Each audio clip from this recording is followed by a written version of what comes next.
Hello, my name is Hailey Knudsen. I am here with Faith on Films, and I am here with Miss Jodi Benson.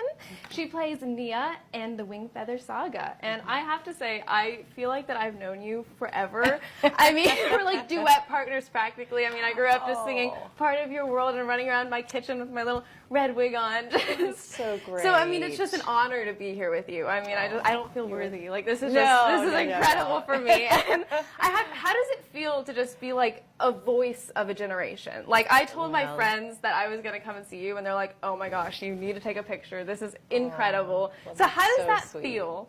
You know, well, first of all, it's wonderful to meet you, and thank you for coming and, you know, just showing support for Wingfeather Saga. We really appreciate it. You know, it's a huge blessing. It really has been. It's been an amazing journey these last several decades. I've been part of the Disney family now for over 35 years, which is hard to believe.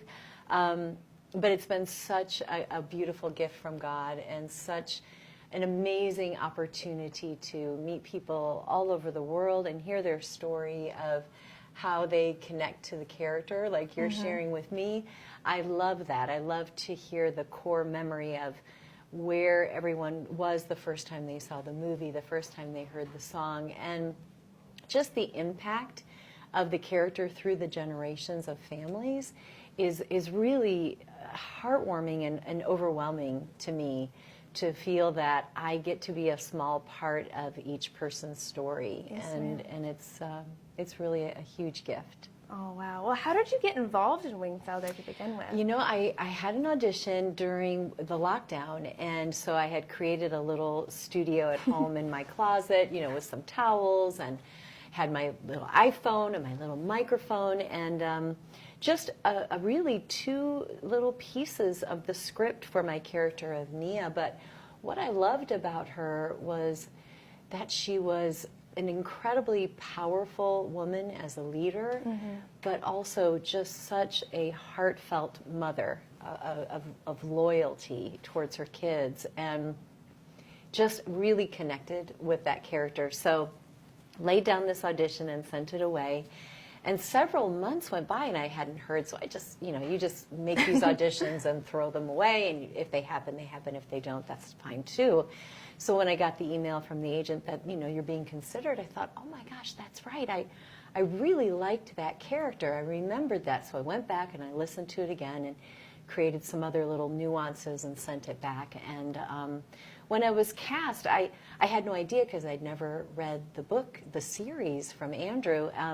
But I loved that it was a faith-based project, and I thought, oh, I haven't done that in a really long time, and this is a great match for me to be working with people that are like-minded as far as our spirituality goes. And it was just a wonderful extra added blessing to having the project. So it's been a lot of fun. Wow, that's amazing. So you give thanks to God for your career. Has God always had a guidance on your life and career? You know, I would say yes. I grew up in a family that attended church on Sunday, and it was part of our heritage, and I think more of maybe in a ritual sort of way.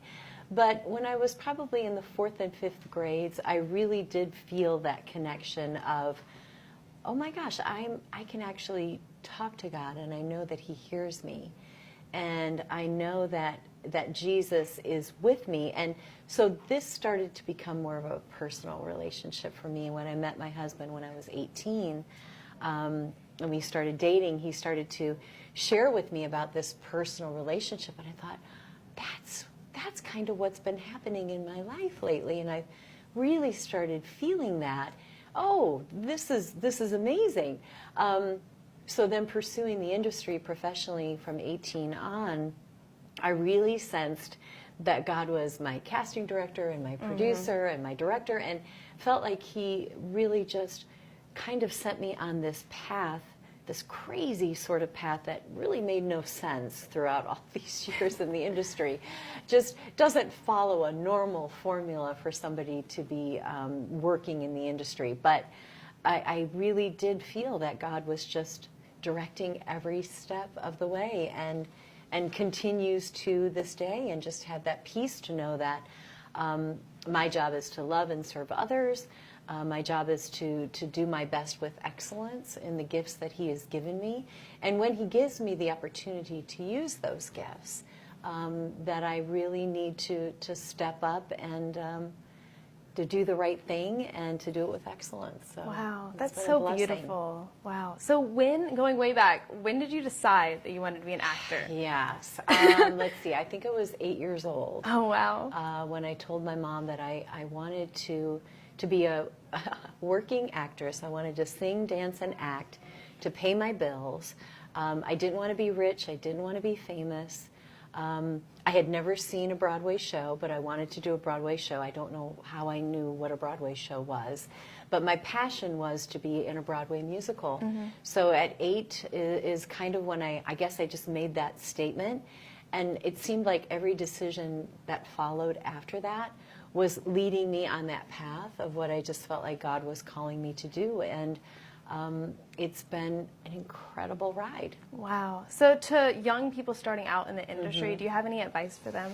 You know, I think as I work with young people in high school and in college and people that are pursuing the industry, I think my first words of encouragement are to make sure that you have the skill set. Because I think what happens in this time period right now, especially with social media, with the whole concept of compare and compete, I think it's really dangerous. I also think what happens is that we start wanting someone else's skill set that isn't ours. So it's the job that we have, that I try to encourage young people, is to unearth what your skill set is that God has given you of a natural sense. There needs to be that natural giftedness. Those natural talents need to be unearthed. Then from that, you take that and you add the passion that you have towards it, because you have to be, with that type of passion, you have to be motivated, because it's a very difficult industry. There's nothing stable about it. So I think having a natural skill set and then working on that to really see if that's what God wants you to do. Because there are many ways to use our gifts. Not all of them have to be front and center on stage or front and center in front of a camera. There are many aspects of ways that we can use our skill set. So that's just one of the things I try to encourage when I talk to young people. Wow, I just love that. It's so beautifully worded. So back to Wingfeather, with getting into your character, how did you go about doing that? Yeah, I think what's so beautiful is the first day that you go to work when you've been cast for a voiceover project is my favorite day, because you get to sit and in the presence, and of course this was on Zoom, but with your producer, your director, your writer, your creative team, and you start to play and investigate and find these characters together as a team, and that's really fun. I had no idea what Nia was going to be like, who she was, and they helped me figure that out.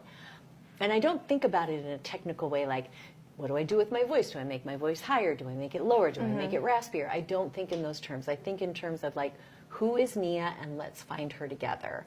Wow. And so it's really fun to have that first day of exploring when you are finally birthing this character. It's really fun. Wow, I just love that. I'm just so excited to see everything all put together and yeah, me too. see how you really develop Nia. So I'm very excited oh to my see goodness. it too. Wow. Well, thank you all so much for joining us here with Faith on Film, and thank you so much for being here. Thank you for having me. I appreciate it. Yay.